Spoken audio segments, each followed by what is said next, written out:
একসময়ের উদারপন্থী রুশ প্রেসিডেন্ট এখন ক্রেমলিনের সবচেয়ে আক্রমণাত্মক ও সরব কণ্ঠস্বর, যার এক একটি বক্তব্য পশ্চিমা বিশ্বের কাঁপন তোলে, ভাবনায় ফেলতে বাধ্য করে ওয়াশিংটনকে।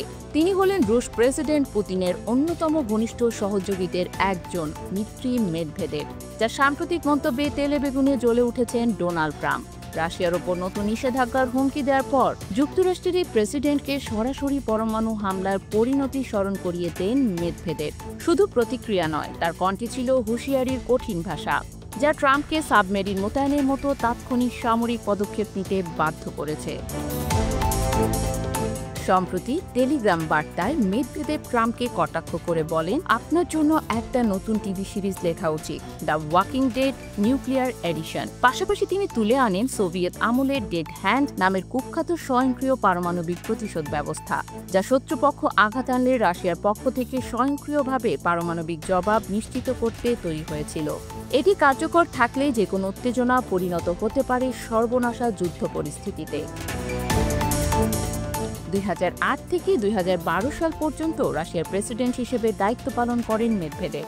সে সময় তাকে একজন সংস্কারমুখী, প্রযুক্তি বান্ধব, উদারপন্থী নেতা হিসেবে বিবেচনা করা হতো।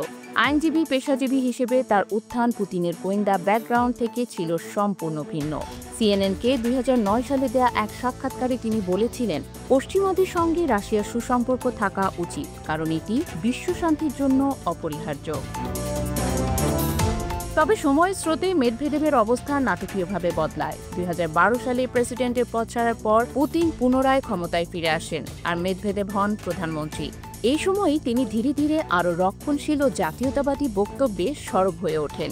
অনেক বিশ্লেষকের মতে, ক্ষমতাসীন ইউনাইটেড রাশিয়া পার্টিতে নিজের প্রভাব ধরে রাখতে এই রূপান্তর শুরু করেন তিনি। বর্তমানে তিনি রাশিয়ার নিরাপত্তা পরিষদের উপপ্রধান। সামাজিক যোগাযোগ মাধ্যমে তার জনপ্রিয়তা চোখে পড়ার মতো।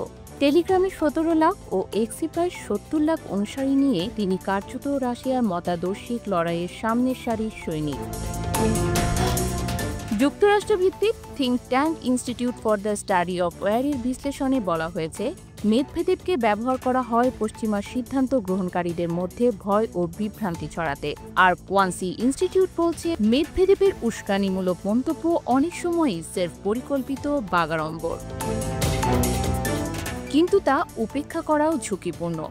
মেদভেদেভ এখন আর কেবল প্রাক্তন রাষ্ট্রপ্রধান নন, তিনি ক্রেমলিনের এমন এক মুখ, যার বাক্য যুদ্ধের ময়দানে নয়, মনস্তাত্ত্বিক কৌশলে পাল্টে দেয় ভূ রাজনৈতিক ভারসাম্য।